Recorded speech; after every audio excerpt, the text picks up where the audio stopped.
Hey everyone, welcome back to my channel. In today's video, we are going to dive into a port number 5432, which is a default port for PostgreSQL, a powerful and widely used open source database. We will also walk through how to exploit a vulnerable PostgreSQL service using a Metasploit. So let's start.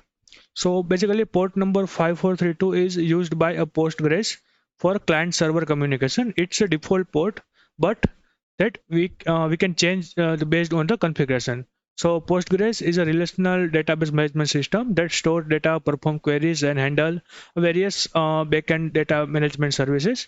Like it's being widely used. So if you found any open and a vulnerable Postgres service, that can be an entry point for any attackers. So let's start enumeration using Nmap. So here I am going to show you how you can exploit a vulnerable Postgres. So for that, we are going to use a Metasploitable 2. It's a vulnerable virtual box. So here we found that the port number 5432 it's open, and the particular Postgres version is currently used in our vulnerable VM. So first of all, let's try to find out. Let's try to find out like if the particular version is like already have any known vulnerability, so it can be easy to exploit that particular vulnerability. So let's just find out. So here you can see the first link, which is from the Rapid 7. It's a Metasploit framework. So you can see a particular version is vulnerable to Linux payload execution. So let's just open that. Okay, so here you can see the particular version or a particular service is vulnerable to payload execution, Linux payload execution. Postgres can sometimes be misconfigured, such as having a weak or a default credentials. So this particular module is going to going to exploit using the default credential for the Postgres service.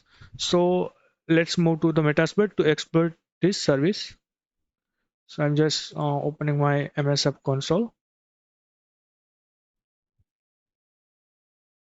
and let's search for the particular module, which is Postgres payload.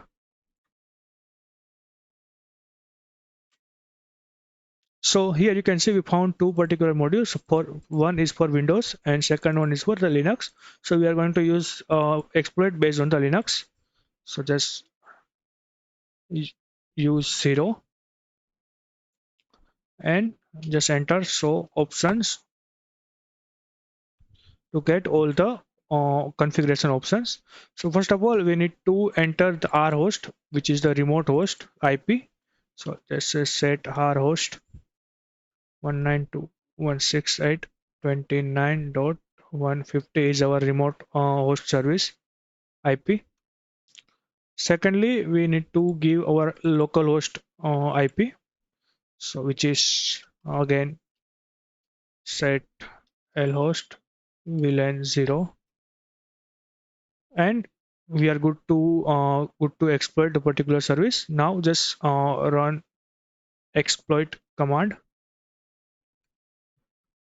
and as you can see, we have successfully authenticated using the default credential and gained access to Postgres database.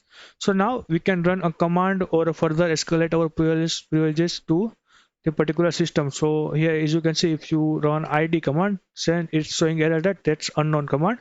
So to run any Linux based command, you just need to type shell to get the shell access. Now as you can see, channel 1 is created. So again, you just need to enter shell, and as you can see, we currently logged in as a Postgres user. So here you can further you can further exploit this particular thing to the previous escalation, or you can do any other things, like for example a lateral movement, or you can create a backdoor by creating a new user to database, or you can enumerate a database further to get other credential. So that type of things you can perform after getting the access on a database. So now let's just talk about how do you protect against it. Like okay, if you found a particular vulnerability and now you preparing a report, and you also mentioned the mitigation for that. So first of all, always change the default Postgres credentials and use a strong password, and also ensure that Postgres service is only accessible from trusted network, right? And if possible, you can also change the default port to any something less predictable port number. So these are some mitigation that you can also provide to the particular development team or particular application team, wherever you're going, performing your VAPT or a bug bounty, anything. So that's it for today's video. I hope this helped you to understand what port 4532 is used for and how vulnerable Postgres service can be exploited using Metasploit. If you found this video helpful, don't forget to like, share, and subscribe for more cybersecurity content. See you in the next one.